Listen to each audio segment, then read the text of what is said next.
సంగారెడ్డిలో పట్టణం శివాజీనగర్ నాల్సాబ్ గడ్డలో శౌర్య యువజన సంఘం ఆధ్వర్యంలో కళాకారుల ఆటపాటలతో పోతురాజుల విన్యాసాలతో శ్రీ దుర్గాభవాని మాత నిమజ్జన శోభయాత్ర ఊరేగింపు మహోత్సవం అంగరంగ వైభవంగా నిర్వహించారు. శౌర్య యువజన సంఘం ఆధ్వర్యంలో 29వ వార్షికోత్సవ శరన్నవ రాత్రులను ఘనంగా జరుపుకున్నామని అధ్యక్షులు పిట్టల రమేష్ అన్నారు. సంగారెడ్డి పట్టణంలో మొదటిసారిగా తామే జగన్మాత విగ్రహాన్ని ప్రారంభించామని అన్నారు. ఈ సంవత్సరం 29వ వార్షికోత్సవం పురస్కరించుకుని అమ్మవారికి ప్రత్యేక పూజలు, హోమాలు, అన్న ప్రసాద వితరణ కార్యక్రమాలు ఘనంగా నిర్వహించామని అన్నారు. అలాగే వచ్చే సంవత్సరం 30 వార్షికోత్సవం సందర్భంగా దుర్గాభవాని దేవి శరన్నవ రాత్రులను జగన్మాత బ్రహ్మోత్సవాలుగా జరుపుతామని అన్నారు.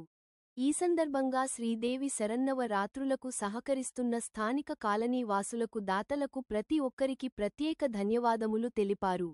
ఈ కార్యక్రమంలో శౌర్య యువజన సంఘం అధ్యక్షులు పిట్టల రమేష్, సభ్యులు ద్వారకా రవి, శివ, మహేష్ చారి, శేఖర్ రే, వంత్ కుమార్, బంటి, సాయి, భాను, శశాంక్, చిన్న, వెంకట్, సోను, బబ్లు, వెంకన్న, శరణప్ప, సురేందర్ మరియు ఇతర సభ్యులు, స్థానిక మహిళలు, యువకులు పెద్ద సంఖ్యలో పాల్గొన్నారు.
జై దుర్గా భవాని మాత. ఆ జగన్మాత కృపా కటాక్షాలు మాపై ఉండి ఈ యొక్క అమ్మవారి నవరాత్రులను మొట్టమొదటిసారిగా సంగారెడ్డి పట్టణంలో ప్రారంభించడానికి మాకు అవకాశం కల్పించి నేటికి 29 సంవత్సరాలు కావస్తుంది. ఈ అమ్మవారి నవరాత్రులు మా శౌర్య యువజన సంఘం తరఫున సంగారెడ్డి పట్టణంలో ప్రారంభించడం జరిగింది మొట్టమొదటిసారిగా. ఆ తర్వాత ఇంకా నవరాత్రులు వేరే యువజన సంఘాల వారు దేవాలయాల కాడ అమ్మవారి నవరాత్రులు ఏర్పాటు చేయడం జరిగింది. కానీ ఈ యొక్క అవకాశం మాత్రం, ప్రారంభించిన అవకాశం మాత్రం మాకే దక్కింది. కాబట్టి ఆ జగన్మాత కృపా కటాక్షాలు మాపై ఉంటాయని నమ్ముతూ అమ్మవారు మమ్మల్ని అందరినీ చల్లగా చూడాలని, ఈ యొక్క నవరాత్రులకు సహకరిస్తున్నటువంటి భక్తులకు, చందాదారులకు కూడా జగన్మాత అన్ని విధాల ఆయుర ఆరోగ్య ఐశ్వర్యాలతో చల్లగా చూడాలని కోరుకుంటూ వచ్చే సంవత్సరం మా నవరాత్రులు, అమ్మవారి నవరాత్రులు 30వ సంవత్సరం మేమంతా అనుకున్నాం ఏంటంటే వచ్చే సంవత్సరం 30 సంవత్సరం నవరాత్రులను సంగారెడ్డి పట్టణంలో అమ్మవారి బ్రహ్మోత్సవాలు మాదిరిగా చేయాలని నిర్ణయించుకున్నాం కాబట్టి వచ్చేసారి మా శివాజీనగర్ నాల్సపేట రూట్ లో వచ్చేసారి అమ్మవారి నవరాత్రులు కాదు అమ్మవారి బ్రహ్మోత్సవాలు నిర్వహిస్తామని సంగారెడ్డి పట్టణ ప్రజలకు తెలియజేస్తున్నాము. పట్టణ ప్రజలు కూడా ప్రతి ఒక్కరు ఈ యొక్క నవరాత్రుల్లో వచ్చే సంవత్సరం నవరాత్రుల్లో సంగారెడ్డిలో ఎంతమంది ఉన్నారో అందరూ అమ్మవారిని దర్శించుకొని ప్రతి ఒక్కరూ ఆ జగన్మాత కృపకు పాత్రలు అవుతారని కోరుకుంటున్నాము. అట్లాగే మాకు సహకరించిన దాతలందరికీ పేరు పేరున మరొకసారి వస్తు రూపేణ ధన రూపేణ సహకరించిన ప్రతి ఒక్కరికి పేరు పేరున ధన్యవాదాలు తెలియజేసుకుంటున్నాం.